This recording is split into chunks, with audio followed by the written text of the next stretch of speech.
പ്രിയപ്പെട്ടവരെ, ഇത് ഞാനൊരു ആനുകാലിക പ്രശ്നവുമായിട്ടാണ് വന്നിട്ടുള്ളത്.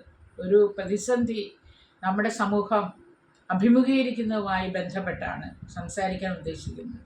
മറ്റൊന്നുമല്ല, തദ്ദേശ സ്വയംഭരണ സ്ഥാപനങ്ങളുടെ പ്രവർത്തനങ്ങൾ ആകെ അവതാളത്തിലായിരിക്കുന്നു എന്നുള്ളതാണ്. ഞാൻ ആ മേഖലയിൽ പ്രവർത്തിച്ച ഒരു വ്യക്തിയാണ്. എന്നെ കാണുന്നവർക്ക് മിക്കവാറും പേർക്ക് അറിയാം.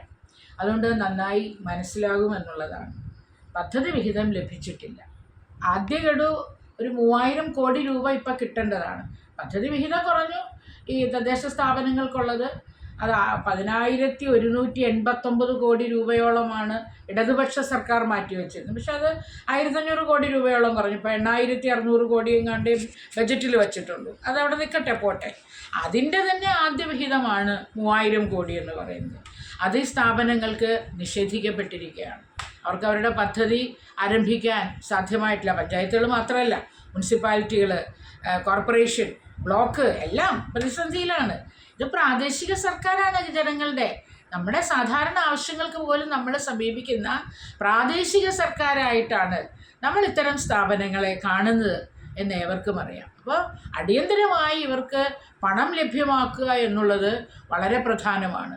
ഏതെല്ലാം മേഖലകളാണ് അതിലൂടെ പ്രയാസമനുഭവിക്കുന്നത്? സാന്ത്വന പരിചരണം, കുടുംബാരോഗ്യ കേന്ദ്രത്തിലെ സേവനങ്ങൾ, ഭിന്നശേഷിക്കാരുടെ സ്കോളർഷിപ്പ്, ബഡ് സ്കൂള്, ഇതൊക്കെ ഏറ്റവും അടിയന്തരമായി നമ്മുടെ ശ്രദ്ധ പതിയേണ്ട മേഖലയല്ലേ, നാം പ്രവർത്തിക്കേണ്ട മേഖലയല്ലേ?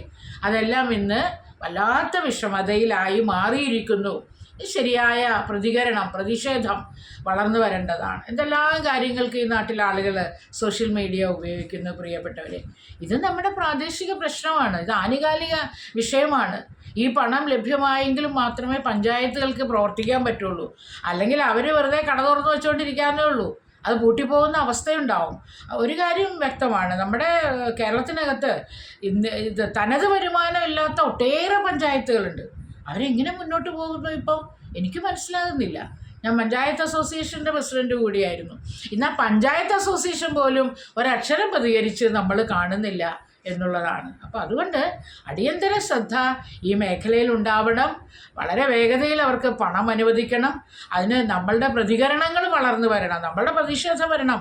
ഒരു ജനകീയ സർക്കാർ അങ്ങനെയൊക്കെ തന്നെയാണ്. സർക്കാരിനെ കുറ്റം പറയുകയോ ഒന്നുമല്ല ചെയ്യുന്നത്. ഒരു സർക്കാർ ജനങ്ങളുടെ പ്രതിരോധം വരുമ്പോൾ, പ്രതിഷേധം വരുമ്പോൾ, പ്രക്ഷോഭം വരുമ്പോൾ അവരുണർന്ന് അതിനെക്കുറിച്ച് ചിന്തിക്കും എന്നുള്ളതാണ്.